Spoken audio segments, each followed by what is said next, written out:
Good morning, folks. We're in the very familiar Burt time slot. We're actually a little early. We're like 10 minutes earlier than the Burt.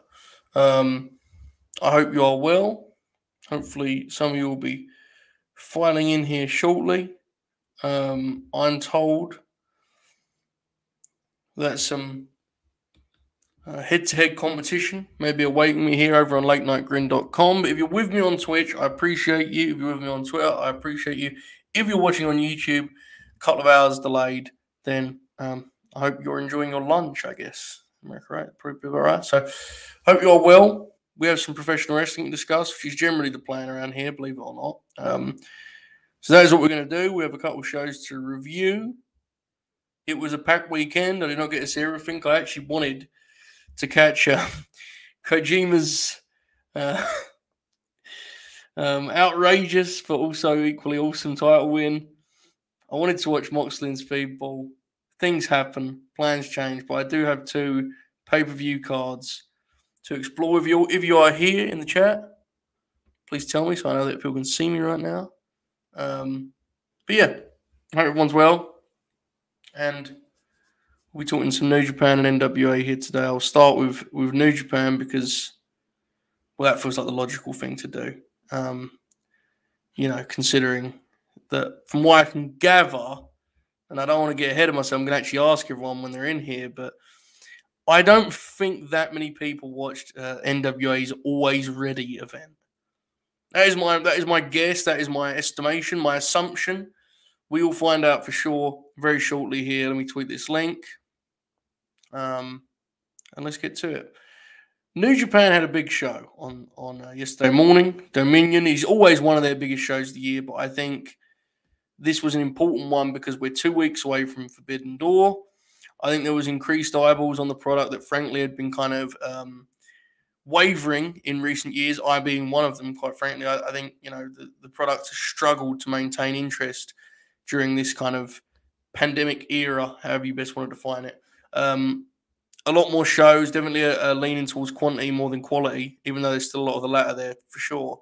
The clap crowds, which are still there, which is brutal, has to be said. So many factors that have gone into New Japan's kind of, I think it's fair to call it a rough stretch. Critically, they still churn out a lot of matches that are, widely considered to be some of the best in the industry. And, obviously there's always going to be great wrestling on New Japan shows. But it's certainly, in terms of perception, is not quite the kind of pristine, measuring stick there once was. I think at one point it was kind of every wrestling critic's favorite promotion. I think those days are increasingly behind us. But this is a big show for them. The card itself drew a lot of discussion, I think it's fair to say. There was a lot of polarizing takes about who was on this and what this card looked like. There was certainly some interesting matchmaking. Let's get into some of that. I don't want to do this show match by match in kind of a traditional front to back sense, because it feels silly with most Puro shows, honestly, but especially this one. Let's talk about the big picture stuff, the big stories from this show. And let's, with that in mind, start with the main event. IWGP title match, Jay White, Kazuchika Okada. This one had a lot of attention based on just about it's two of their absolute top guys, two of the top guys in wrestling right now. They shot a big angle last month, obviously, at Dontaku, and, this had a lot of attention just in a New Japan sense and a wider wrestling sense. But if you're from the AEW perspective, even if you're not a New Japan viewer, this was something that was alluded to last week on Dynamite in terms of Hangman calling out Okada and so on and so forth and everything that came with that. It had a lot of hype. It lived up to it for me, but not in the way that maybe some would have expected, which I kind of discussed very briefly. Well, not briefly, but in some, to some degree last night on Wrestle Purists. This was not the New Japan epic that I think is going to be garnering 5-star reviews or kind of creating these spectacular gifs in which exchanges and sequences. And I mean, there was some sequences, like there was one big grand one. But for the most part, this match was quite adamantly about Jay White and Jay White only. I don't want to dismiss Kazuchika Okada. I don't want to undercut or understate who he was in this match. But for the most part, from my vantage point anyway, and perhaps I'm misreading this, he was really just the guy that the victim here. Okada was he was very much like the blank canvas of which Jay White's kind of villainy masterclass played out against. And that's a strange thing to say about one of the greatest wrestlers ever, obviously. And I mean it with all respect to who Okada has been, hopefully will continue to be. But this was not about him. This was a 35-minute match in which Jay White seemingly took 25 minutes of it. And it was basically interesting, and this is one of the nerdy things you'll hear me say, but I'm sticking by it. What was most interesting about this match was watching Jay White figure out how to work this particular moment and how to do a 25-minute control segment without a crowd that can chant or cheer and can only clap, and you're giving him very little to clap. So he began to he was daring the audience to cheer Okada, and weaponizing the fact they couldn't make sound as, in a traditional sense. He was remarkable here. This is one of the best performances of his career. It was not a perfect match. It was actually, I think, it was flawed in ways that could have been really easily remedied, which I'll get to in a second. But just from a Jay White perspective, he's got kind of the wrestling world's eyes on him right now, and rightly so. This was an incredible encapsulation of what makes him, in my view, almost objectively the best villain in professional wrestling. There is a level of authenticity and believability to the way this guy plays the heel role that honestly is unmatched elsewhere. There's some good heels in pro wrestling, but there's none of them have quite the degree of sinister, cutting edge nature of a Jay White, who feels like he is truly an insane villain, but who just has this plan. He is an evil genius in the least, mustache twirling way possible. He feels cinematic at times. He has these moments that truly feel like they're straight out of a movie. It's something else. It really is. I mean, it's remarkable how many boxes that dude ticks. With his age, with his look, with his promo, with his presence, with his work, with his attention to detail. He is one of the most incredible talents in the industry today. The quote about him being the most important asset or the greatest asset, can't argue with it. I love this. I'll leave this in the screen. People can read it or they're watching on YouTube. But a tremendously disgusting visual is an apt description, and I think we all mean it with glowingly. I will say, and let's just talk kind of more critically about the match itself. I wish that I sprinkled some more hope spots throughout for Okada. If you're going to go this long, I think you need to give the people something. They were hooked, don't get me wrong, because these are top guys. But I do think you need to just throw a bone and just kind of sprinkle some of those hope spots. This was really prolonged in terms of heat. There were some real nice ones. One that really sticks out in one was the shotgun drop kick off the top, which Jay took this incredible bump on and looked spectacular. The place came up for. But for the most part, Jay White was tasked with just keeping this thing interesting over a really long stretch of time. And he had some stuff on the ribs. He worked the leg. He did everything he could do. I mentioned last night the stuff with Tanahashi was just incredible character work. And I'm not even big on that phrasing because it's so loose in wrestling. But him doing the dragon screw and putting on the submission and looking at Tanahashi and not doing it in a way. He was showy with it when he was shouting at Tanahashi. Don't get me wrong, that stuff's not high art or anything. But the first piece of it when he was just staring at Tanahashi was chilling in how just cold it was, But yeah, there was some stuff for Okada, don't get me wrong, they did the classic deal of he'd had one chop too many, so to speak, and Okada kind of fired up as if to say, just disrespect me. They did a ref bump. There was some shenanigans along the way and some ups and downs, but ultimately, Okada just got dominated.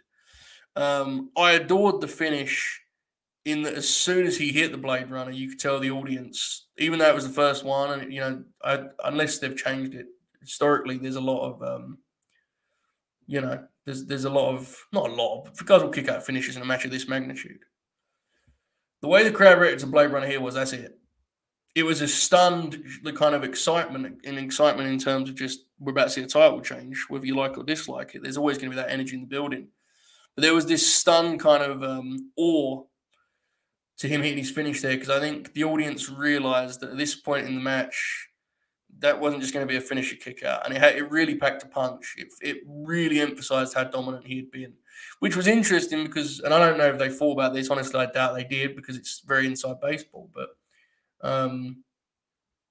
I have to say that the way they worked this match only convinced me more as it was going that Okada was going to win, and I was pretty bullish on Jay having a shot. But Okada just give Jay so much of the match that I assumed he was going to make a comeback and win. So when the finish happened, it was a real, for a guy who's been a top guy now for a few years, it still felt like a truly crowning moment in terms of how highly they think of him and how highly everyone should think of him at this point. The dude is special. I've said this now on 2 straight days on different platforms. I think this match would have been exactly as effective and honestly better if it was 10 minutes shorter. And I know that's exhausting. I know everyone hates the New Japan house style conversation. I don't think they need to go 35 minutes with this particular formula. I think Jay White's greatness is best summed up by the fact that I sometimes think this style and this system actually doesn't showcase his true strengths as well as it could, which is incredible when you consider the rate he's producing at in this style and in this system. Maybe that's a weird quirk of mine and a weird take of mine. I don't know where you guys stand on it, but I think it says a lot about how brilliant that dude is as a pro wrestler, that I actually don't think this is the optimal usage of him, this kind of length and this kind of, but he's the dude's now, and he cut 2 great post-match promos, one in the ring and one in the press conference. The latter went wrestling viral, so to speak. He's as good as it gets, man. He really is. He's, I think I don't want to dismiss what he's doing in New Japan because it's big time stuff and it's the kind of stuff that will live forever. But when that deal comes up, you're talking, this is a 7-figure guy. I really believe that. I know he isn't a star of the magnitude of a 7-figure contract, but what you're signing, I think, is worth 7 figures. You're looking at a guy who, if things go as they should and could, you can get 15 years out of this guy as a main event player. And that's, if you look around the industry, it's a very short list of guys you can say that about. So, and just to answer, where is Jay on your global big board? Obviously, it all depends on what you need and what you're looking at, but he is in the absolute tippy top tier. And you guys know this isn't reactionary. I mean, I've talked about this previously. Again, if you need a star, then there's obviously better short-term options and guys that guys that are big names and familiar faces and all that good stuff. But if I'm just in a vacuum, I'm building the territory around someone. Give me Jay White. That's a guy I'm confident in the promo. I'm confident in him working different types of matches because I personally think this template of 15 to 20-minute matches, I think you can write some fabulous stories with that dude as a villain. And here's the thing too, and this is the kind of X factor, the special ingredient is, I think you can go over as a babyface huge because he's so fucking cool. But you need to tell that story, and I'm sure we'll see it here shortly. So, big weekend for Jay White. It's going to be a big month for Jay White, I'm pretty sure. Hopefully they have something good from Forbidden Door. I'd like it to be the Hangman match. I think it could be the All-Star tag with him and Cole versus Hangman and Okada, which is cool, but it don't really do what I want it to do. So we'll see. But nonetheless, while not maybe a classic match, really compelling and a just spectacular performance from Switchblade Jay White. Okay, let's talk some other Dominion stuff. Let's talk Bright Lights Machine Gun. Let's talk about him. He's back. I know you heard it, folks. Machine Gun Carl Anderson is back. It is a really surreal time in terms of seeing these two wrestle for this belt with these circumstances, and it's kind of weird and doesn't feel right, but at the same time, it all feels totally perfect and like where things should be. It was great seeing Carl Anderson back in that kind of press conference setting, being who he is at his absolute best. This is the best version of Carl. I was really happy for the dude, in all seriousness. I think, and I kind of alluded to this last night, talking about Wrestle Curious. Look, it's his story to tell. He's made like references to it and stuff and talks about dealing with being released. I would guess it's not been like especially a year stretch of it wasn't the most fun year of Carl Anderson's career. But ultimately, I think he's back where he belongs. And he's back where he needs to be. I think that there is a internal belief among, frankly, Cole's people that are in that booking kind of conversation, the office, whatever, that Cole would consider friends. But I think there's an internal belief that he should be a singles guy. I think that's been something that was there. If you think back to what the plan was if he left WWE, right, in 2019, the plan was he was going to jump Mox. Gallows was going to be his heater, but he was going to wrestle Moxley at the Tokyo Dome. So I think there's definitely like a internal hope that they can use Cole as singles. And listen, I think he's always been a better singles wrestler, which is hilarious considering all the different tag teams and the success he's had in that arena. But as a singles, he has to work at a certain pace that I think pushes him to be the wrestler he can be. He's a hell of a pro. We have a lot of fun about the Good Brothers and Carney, and he, they certainly played out this weekend in their post match. But Carl Anderson's a seriously good wrestler, and I thought he actually had a strong match with Tama Tonga. It was better than I thought it would be. Tama has come a long way since I've been watching New Japan closely, to be quite frank. Dude's got over as a babyface. I loved his fire. You had the jump start here to kick this off, which made sense considering this was supposed to be a heated situation, a personal situation. And the people are into Tama, and I thought that helped the match. Even though they couldn't cheer, you could tell they were with it. You also got the sense that Cole adapted very quickly to where he was at here, in that this is as good as I've seen Cole's strikes look in years. Honestly, I would go as far as say like a decade almost, like before he even was in Bullet Club, when he was like babyface Blue Trunks Machine Gun. I thought his strikes looked great here. And I think that was because he was realizing with this setup, the sound needs to be at a certain level, right? Like if you're working to basically silence other than clapped in between spots, like that shit needs to be visible and physical. And he stepped up in that regard. I thought his stuff looked good. They had what I assumed they would have, which was the extended, cutter gun stun tease sequence, which Cole used to do in all of his big matches in New Japan. It was nice to see him do that with someone that made a lot of sense to do with Tama, who's kind of taken that style and made it his own in the kind of what did Steve Corino call it, the defensive wrestler thing, and the tactics of evasion and all this stuff. And I really like that part. And they had a nice match. I just the one thing I would say is the finish was you should have had another beat to it. Like Gallows interference to set up the finish is fine because you're protecting Tama. And should Carl have won? I don't fucking know. Probably not. Maybe not. But they probably want to tell a story with this that's like Tama's chase. I don't know. I'm not an expert on the New Japan product. I'm just someone that was happy for Carl Anderson. But Gallows interference is fine to protect him. But to me, it's like do the gun stun or do something else. Have Tama kick out for that one last show of defiance that really gets the people up, and then have Cole put him out. The way it was one note and flat, which I don't think is what you want when you're having a baby face this early in his reign drop the belt. I think you wanted to just give him a little more love on that finish, I would say. Jazzy John has subscribed with Prime. Oh, how? Thanks, pal. We appreciate it. But I like the match. Obviously not some thriller or anything, but it was a good match. I liked it. Ospreay, Sonata. This match was interesting that I actually really appreciated the stylistic choice they made here. They basically, knowing that this was not like, how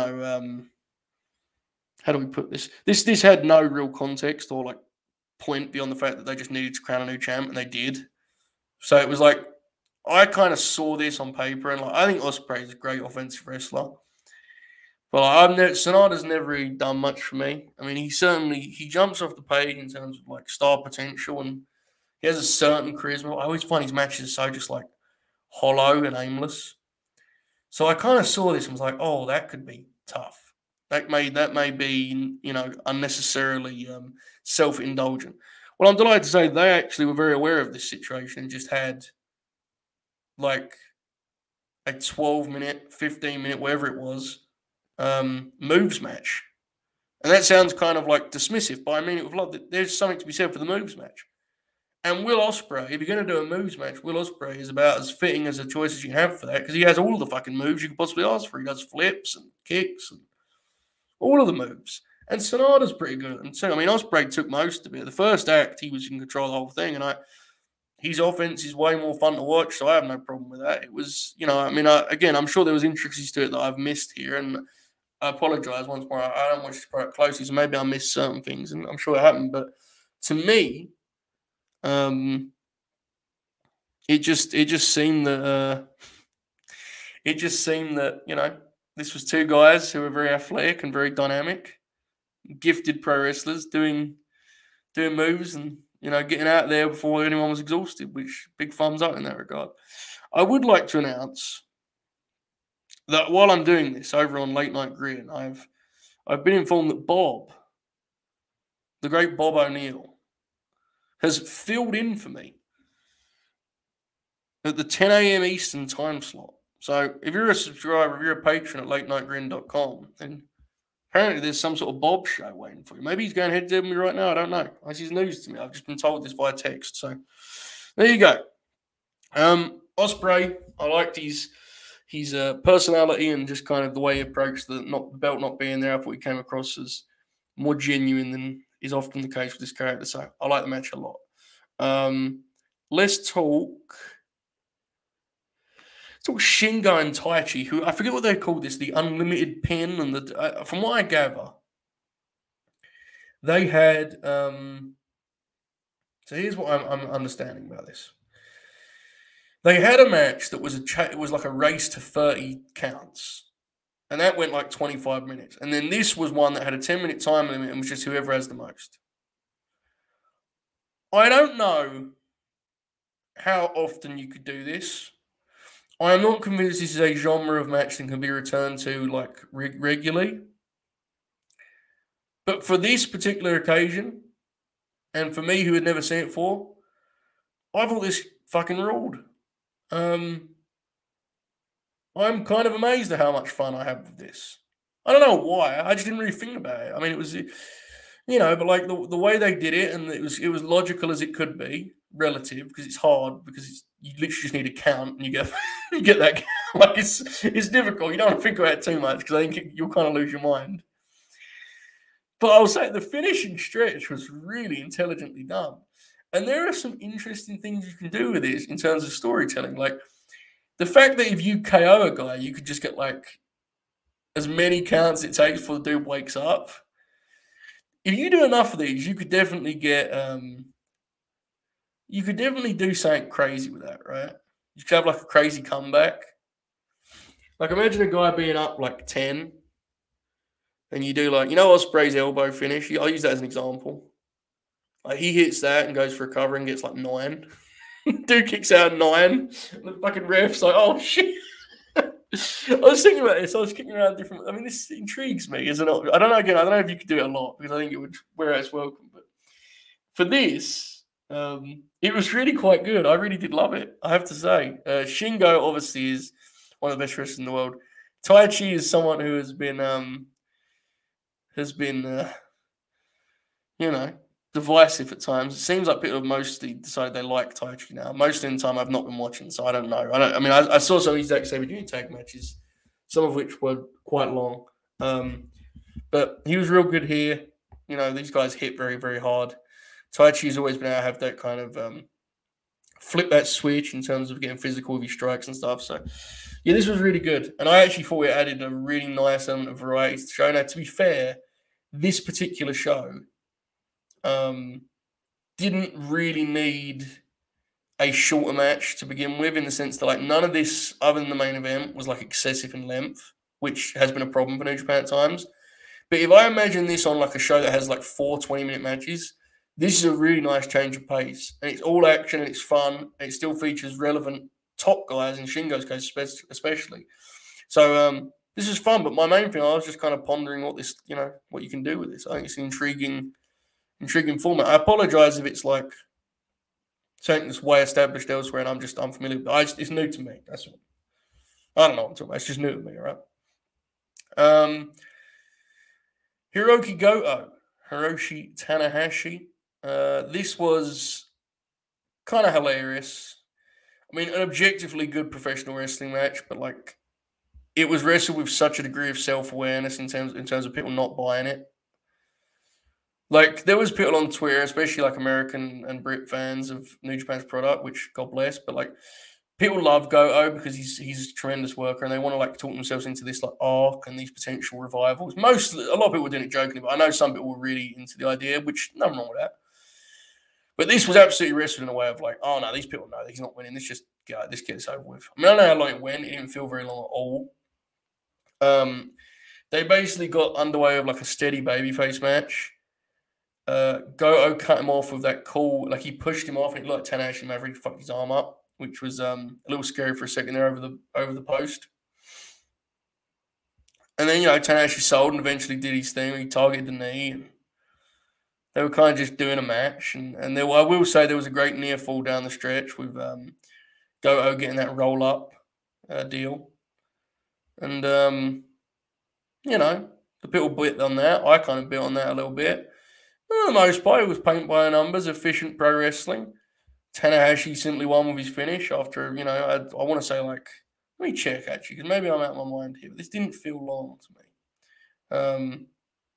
I see in the chat, it looks like Ishii might be the New Japan entrant for the All Atlantic title for it. I'll be honest, he's shocked if he isn't, to be honest, man. Like that lineup is, talk about, guys you wouldn't buy. I don't think they're going to be going the other directions on that one. I've seen the 4 guys that they've selected for contendership, so to speak. 12 minutes. I mean, there you go. It was wrestled in a way of like the audience knows Goto's not winning. Goto is, if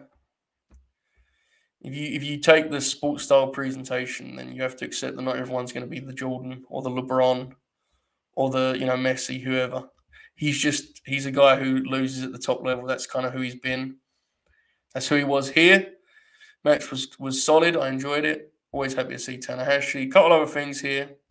Because I don't want to... Multi-man tags, that's whatever, right? I mean, it's... Chase and Fale as tag champs was incredible. Like, I knew they had the belts, but I hadn't seen it in action. And, like, watching it was honestly startling. Caught me off guard how much I was, like, thrown off by it all. The visual of those two with the belts and just all of it. It'll take a while for me to shake that. That match wasn't bad or anything. It was just like, man, I mean, with the level of talent that is on some of these shows, let's be honest, on most of them in some form or fashion, it was striking like, oh my God, that's the tag champs. I'm sorry. I can't, I'm all for showing love to loyal guys and, it is what it is. There's a lot of things that go into booking, but like, man, this was not premium pro wrestling. I'll say that much. I also like to say, speaking of filth, why the fuck was Jesse Vargas here? What happened? Why was that? Did I miss that news bulletin? They may have explained it because I wasn't listening very close to the commentary and I was very confused that Jesse Vargas was there for about 3 of these matches. Why?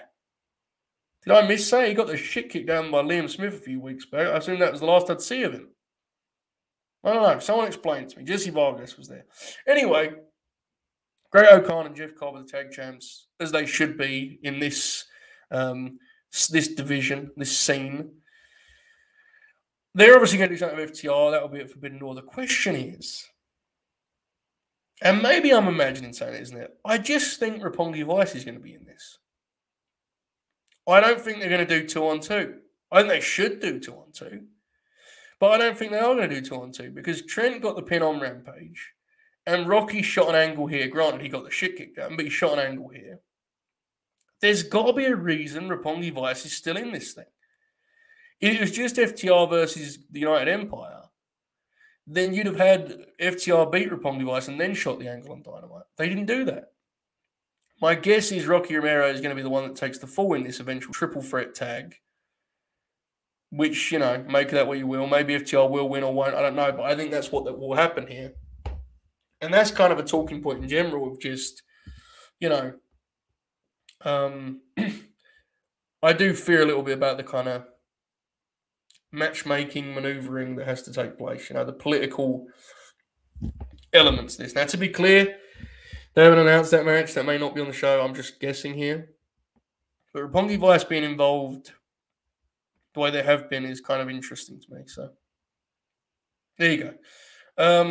I really have nothing to say about the never open weight 6-man tag team title match. I don't know if you expect me to. I will say in terms of one of the things I wanted to know from the multi-mans, Ace Austin seems like he's got like a real shot, like getting over pretty strong, which, wow, good for him, man. That's good shit. So, Dominion, let's put a bow on it here. Kind of talk about the big matches. I think it's fair to say this wasn't like a classic New Japan pay-per-view or anything like that. It was a solid show, a good show even, with a main event that I'll remember more for a single performance than being like a spreadsheet, stunner. But a good show nonetheless, and some good pro wrestling, an easy watch for me anyway, because I was honestly surprised by how few of the undercard matches, even the kind of premium undercard matches, I was surprised at how few of those went long. So I enjoyed it. Not a blowaway show by any means. If I was to do a rating, I would say a 7, chat. If you watch New Japan Dominion, what are you thinking on this? Let me have a look at what Cage Match has too. We have a star here. We have 3 3/4 stars of the show overall. My most enjoyable New Japan watch since Wrestle Kingdom 2021. So I'm intrigued. Let me have a look what rating this has got on Cage Match. 6.72. Yeah, that sounds about right. It was good. I liked it. Okay. Speaking of great wrestling pay-per-views, got some 7s here. Okay. Interesting. Hopefully, the G1. Let's talk G1 quickly before I move on. I felt mean about and felt kind of bad about how little this popped me, this G1 announcement. Lance Archer got a great reaction from the live crowd, which is what matters most ultimately, right? The Japanese feel excited to see him back, and that's cool. And I love Lance Archer. I respect him greatly. But I legitimately felt bad about the fact that I like shrugged, sighed. Tom Lawler's like, he's cool and like good for him. Like, I'm happy for him, as a dude. He seems like a good fella. As a wrestler, like, whatever. I'm not particularly excited about him being in the G1. Jonah, I think you could get over, but I'm not like rushing to see it by any means, personally. There's a lot of wrestlers in this that I will not be watching any of their matches. Like a pretty decent size of them because it's an expanded, lineup. I don't know, man. I was really hoping that with this show in the G1, like I was hoping the G1 would like hook me. I'm going to be trying to pay more attention because I just want to watch more wrestling in general moving forward. But and this is my kind of take too. And this would love to Archer, but I think this is it. He was going to just be a mid-card guy that pops me. I'd rather it was someone who hasn't really worked with these guys before. He was in the G1 3 years ago. And like if you look at the field, the G1 really isn't like it's really the same guys. Like it's not like he's going back to a totally different promotion. I mean, it is in some ways he is, but I mean in terms of the roster, it's very, very similar. So yeah, I don't know. I saw this was announced for like November, right? I think it was like.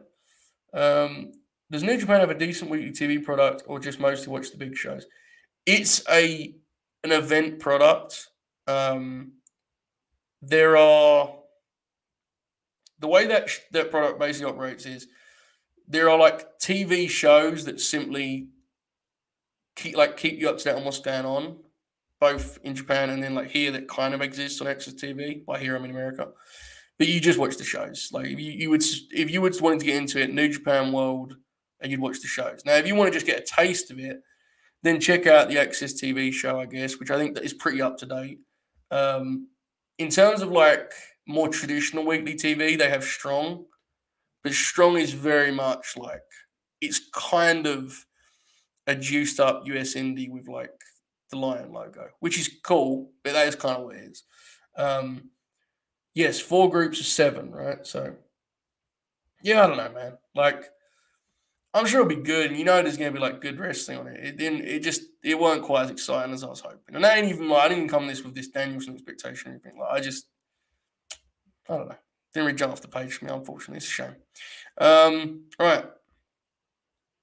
I think it's time with with New Japan Dominion in the books. It's time to talk about NWA. The immense and prestigious National Wrestling Alliance pay-per-view that was known as Alwayz Ready with a Z. I'm now going to tweet the link with National Wrestling Alliance. So I'm sure that will get people to come in here. People love talking about NWA in this day and age. I do wonder slightly, just to quickly say about the G1, if they had someone bigger in mind, but then injuries happened and they were kind of like, they got cold feet. Because obviously injuries recently have been a concern. So, all right, let's talk about Alwayz Ready. Now, you guys know I reviewed Crockett Cup. I reviewed Crockett Cup famously. I asked you if you'd seen this show. And from what I remember, there was one person who said yes, and about 20 that said no. So I'll ask here, who, if anyone, watched NWA Alwayz Ready? Just put a yes or no in the chat. And then we can elaborate if it's yes, but I'm intrigued.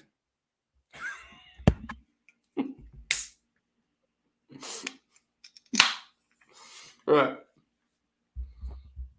Can't say I'm surprised by the answers. Didn't even know NWA had a show. Absolutely not. No. Well, I'm not sure this tactic of Billy's that of going straight up the middle is working out as he intended, man.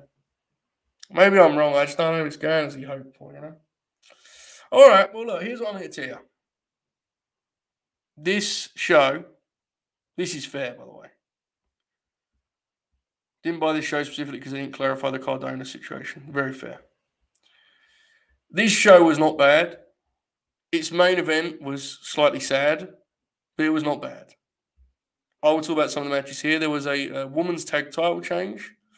Pretty Empowered over the Hex. Pretty Empowered is Ella Envy and Kenzie Page. Kenzie is has been on AEW. I'm pretty sure, I don't know. I want to say consistently because I could be completely wrong, but I feel like I've seen her semi-regularly on the C shows. She definitely did TV, squash. So anyway, her and Ella Envy are Pretty Empowered. The rest with the Hex.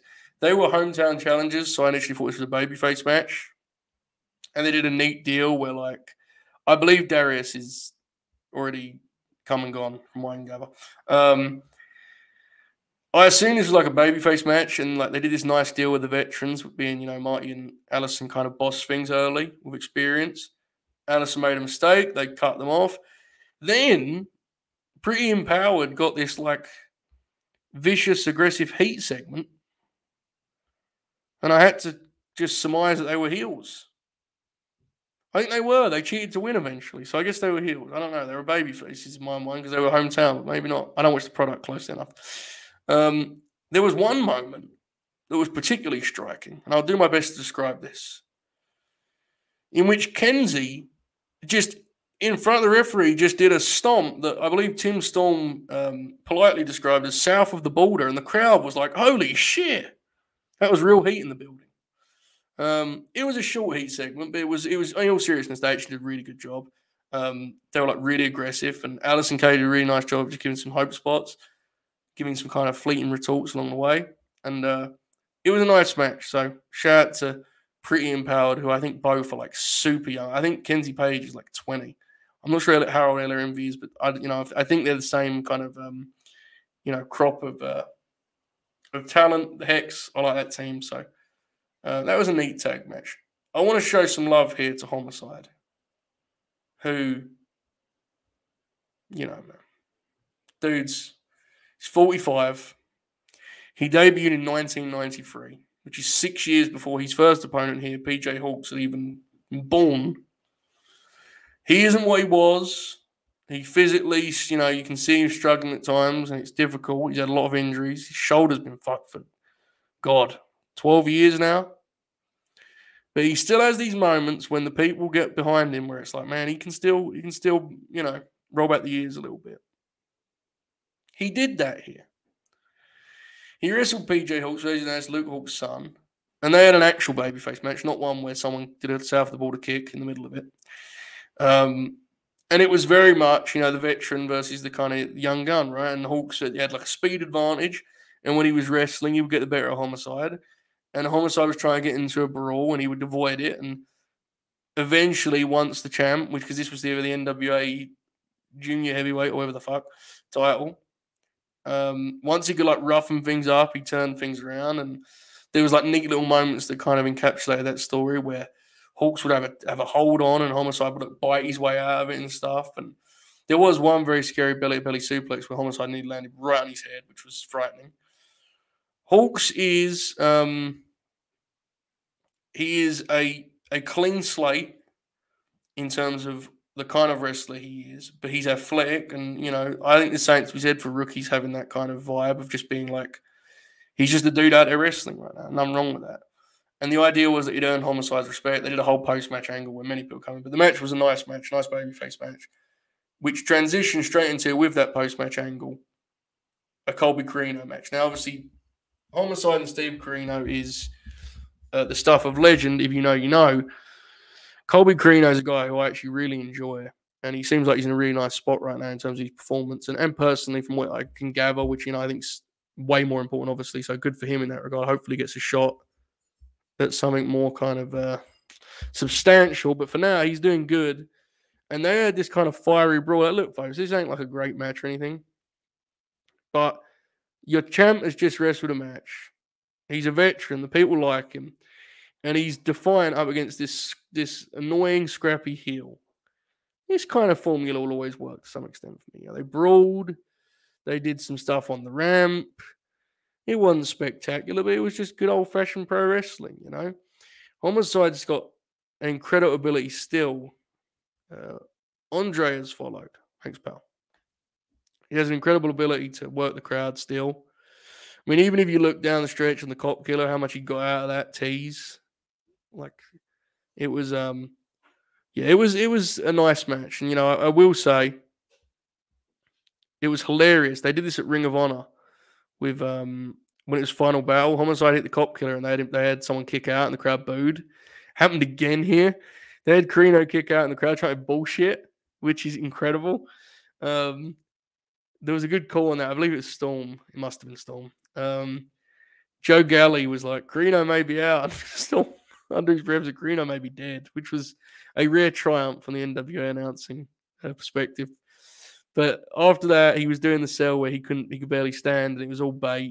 He tricked him in, almost caught Homicide, who just fired back and got like a quick pin. And it was like I was torn in that, like, and this is kind of what I alluded to with the Tamatonga finish earlier, where I liked that him kick out of it because it was a cool kind of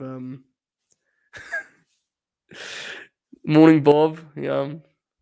Seeing some interesting reviews of the Morning Bob business. But yeah, I mean, I like that him kick out of it, but I would probably can't say more in fact for the actual finish than the roll up, but you get what you get. Really happy to see Homicide still rocking it, still doing his thing, and this is partly why having Sony Promotion I think is fun. Is like, while there's a lot bad here and a lot of, stuff that you don't need to watch, there's something to be said for these like cool, weird, kind of quirky things like these two wrestling for the NWA light heavyweight title or whatever it is, Good stuff. Tag titles. Speaking of weird things, the Commonwealth Connection, which is Doug Williams and Harry Smith. They're the new NWA World Tag Team Champions. There was one really nice spot they did. I would describe it as a babyface spot. Maybe this is common and I have just been a dumb fuck and missed it. But they went up for a double suplex. And Doug just walked away and like talked some shit to the other. I can't remember which rebellion guy was in, but he talked some shit on the guy on the apron, and Harry just held him in a delayed vertical. That was a cool deal. I like that. They got some heat on Bestia, and I was like, oh wait, they're heels. I don't know if they are, but they got a lot of heat on Bestia. They worked to a double down. Meckwolf made a hot tag. The psychology was loose, and it felt like they were doing two kind of matches within one. I will say that whether intended or not, old man Doug with a bloody nose kicking out of crazy moves and fighting bravely absolutely made him the babyface, whether that was intention or not. There was wild Doug chants at one point, which popped me. Harry Smith is a complete enigma in that in 1 minute he'll do something that is like awesome, and he'll follow it with something that makes him look like he's completely lost his way and doesn't know what he's doing. It's really quite admirable in that regard. A throwback, dare I say. But the way they work this and with the kind of toughness they wrestle with and the heart they wrestle with, the title change genuinely felt like an important thing and like it meant something. So, credit to Doug Williams, man. Dude's still doing his thing. So, good for him. The Briscoes' Impact is kind of their like actual home right now, I guess. And I don't know. There's definitely some talent that's been on both recently. Like the Kingdom did both for a bit. So I don't know what the political thing is there. I know that Corgan for a while was like, "Oh, we'll play ball with anyone, but not Impact." So yeah, I don't know. I'm not sure. Santo C81 has followed. Good morning, pal. Okay, this one I actually want to show some love to. This was the best match on the show. Camille and Kylan King, the NWA World Women's title. I'm sure many of you will be familiar with Kylan King from her extensive stay on the AWC shows. I think she did a couple TV spots too. She was on that got really strong reviews and people were very excited about. From what I can gather, that relationship has kind of just like come to a slight halt. I don't think it's anything dramatic, but I don't think they're working together right now. I was really excited to see what Kylan could do here. This is a kind of thing that again makes these promotions, however long they last, somewhat worthwhile because you get a chance to do something like this, right? It's cool doing 4-minute matches on Dark, and she actually got them chance to do longer matches, but this was a 17-minute title match. That's the kind of thing that you can't replicate that without just doing it, right? I didn't know how good this would be because I agree with this sentiment. Kylan King always really impressed me, but Camille is like someone that I think I've unfairly refused to update my perception of in terms of how good she is. And I kind of thought it could be a rough stylistic match, two kind of powerhouses. Who's going to do the bumping? Well, I'm delighted to say this was an absolute triumph. Genuinely a really good match. Kylan King did a nice pre-match promo too. Nothing, crazy, but a nice promo that set the stage. They had this really nice kind of sports feel with this. They were telling this this particular story of because Camille recently got married, which, congrats on the good stuff. They were telling this story of like, has she taken this seriously? And at one point, Tim Storm was talking about like, what about her training camp and the honeymoon? And I was like, this stuff's like, it's not necessary or anything, but I like those kind of things. They're talking about how Kylan King had been training, like she'd been, training every day and it's the most prepared she'd ever been. And was the same for Camille. That stuff's fun to me. I enjoy those kind of details. They had great intensity before the bell, which for me it already sets the stage in a way that's kind of thing you can't teach. There's just like some wrestlers have that. These two women did it here. Great intensity, nice face to face. They didn't shake hands, which was great, and got a good reaction from the crowd. Unfortunately, they kind of undercut it by doing like a handshake spot to start, where Camille like held the hand, which I got, but I wouldn't have done because it, you literally just did you can shake hands now, and they didn't. But well, they did some really cool power spots here. And the raw idea of the match basically was that Camille is this dominant champ, but Kylan King is the first challenge she's had that can match her for size and physicality, and she's not scared of her. That was basically the idea. And, that made for these kind of spots where she would be up before Camille was ready for it, or she would catch Camille off guard, just simple stuff. She did a delayed suplex at one point that looked incredible. Very impressive. Camille had a lariat that was like some Stan Hansen shit. One little clunky moment with the airplane spin, which, shit happens. But, they often say that a good way to judge a match, especially for less experienced wrestlers, which both these women are, you wouldn't know from this match necessarily, is like, it's always good to shoot for the biggest pop being the finish, right? Well, if you go out your way to watch this, which I actually think it would be worth doing, the match was really good. The biggest pop of this match was the finish. Camille did a spear out of nowhere that got a great reaction from a crowd that wasn't reacting a bunch to everything. And It really got over good. There was a time a little bit before that where I was wondering if maybe the run time was a little too long for them. I think that disproved it, the fact they popped on the finish the way they did. This thing was a real hit. They shook hands after, and it was like a kind of respect deal. And NWA is weird right now in that they feel less than ever like kind of attached to babyface and heel, which I think is, I'm not my thing, but I get it. I genuinely do recommend this match though. And look, again, I'm not saying it's going to make your spreadsheet but I would way over delivered, and it had a really cool like raw powerhouse element that honestly is rare. But obviously, there's generally in women's wrestling, when you have a powerhouse, they get kind of pigeonholed as like that's the division's single, powerhouse wrestler. Like, and it's lame. It doesn't have to be that way at all. This match felt really novel in that regard, so I really enjoyed it. Happy to see Kylan King again. She looked great. Camille has come a long way. She's actually, honestly, like I said it about myself. I should have done a better job of just updating my perception. I watch these pay-per-views semi-regularly when they come around. Camille's match has almost always been one that I've singled out as being a positive in the post, when I've done a review, whereas on Fightful or here. And it's on me that I haven't and kind of altered my tape because that's not a coincidence. She's really worked hard. She's got a lot better. She's an interesting one. She's got a really high ceiling too. I mean, I think in a weird way, while she's not a bad promo, I think she's better served. There's something to be said for the mystique she had when she was like the mute, and the whole thing was what's her voice. I think that's gone, and it kind of it's a mixed message deal slightly for me, the promos. But in ring, I'm very impressed. This match with Layla Hirsch is one of the better examples. There's been a couple. I think she really is doing a hell of a job as champ, and she feels like the champ. So there you go. Really like the women's title match.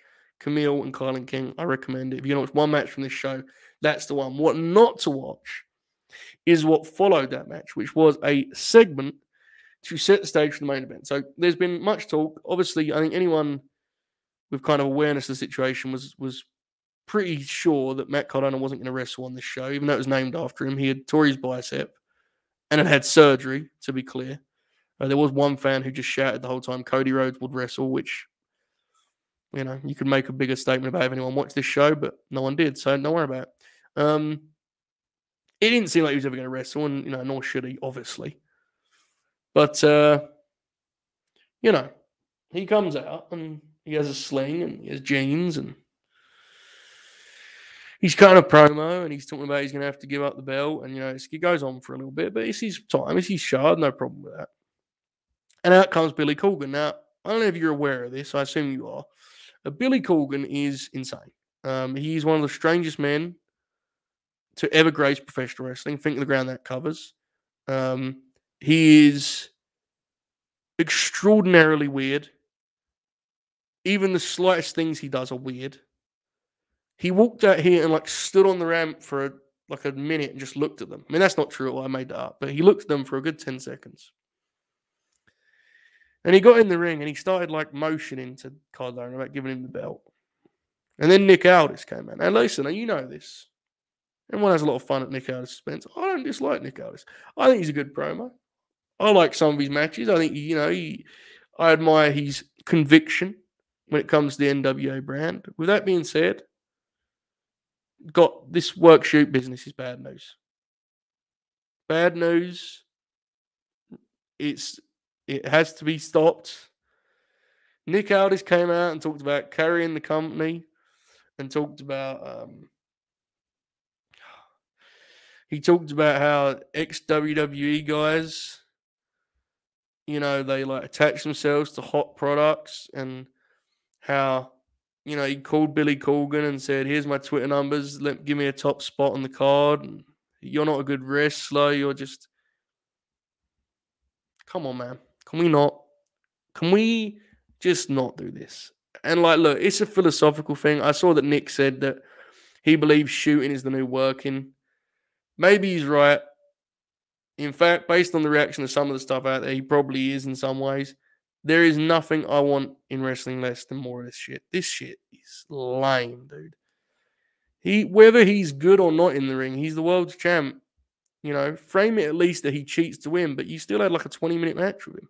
If he sucks, then what? I mean, it's just that stuff drives me crazy. And at that point, I was done with the segment. But fear not, because Trevor Murdoch was here. Nick Aldis said, "I'm going to send him home happy as I always do. Someone come and wrestle me." Trevor Murdoch came out to wrestle him. He wrestled on the show earlier against Aaron Stevens in, I believe, Stevens' last match. So shout out to him. Trevor Murdoch was there, and he came out and cashed in a title match he was owed. I believe a title rematch.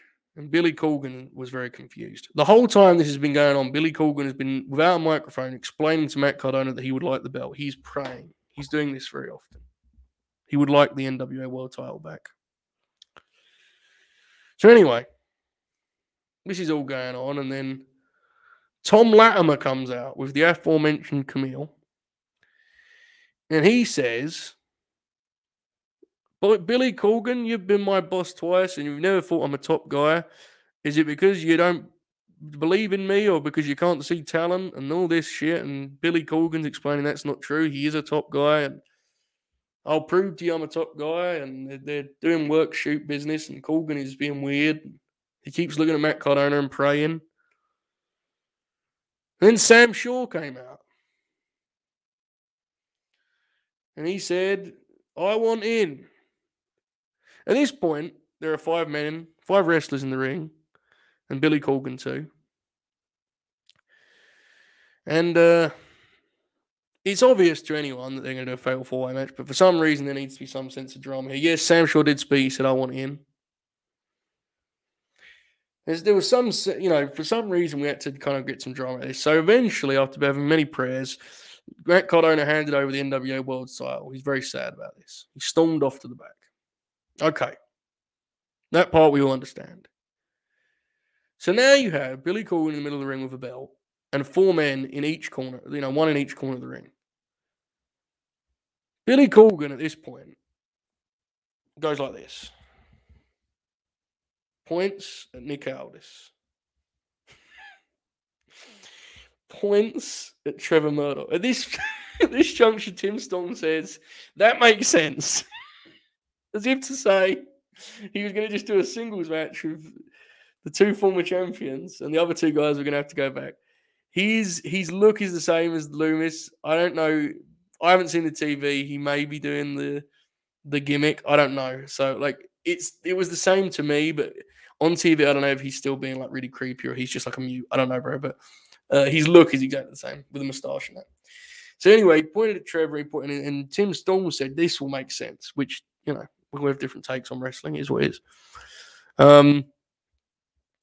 Then he pointed at Sam Shaw. And then he pointed at Tom Latimer, but I do want to stress he thought about it with Tom Latimer, and he said, "I remember what you said about it, So anyway, after 20 minutes, actually was 20 minutes, I counted, the main event was underway. They crowd brawled. Trevor Murdoch did a leap off the top rope. God bless.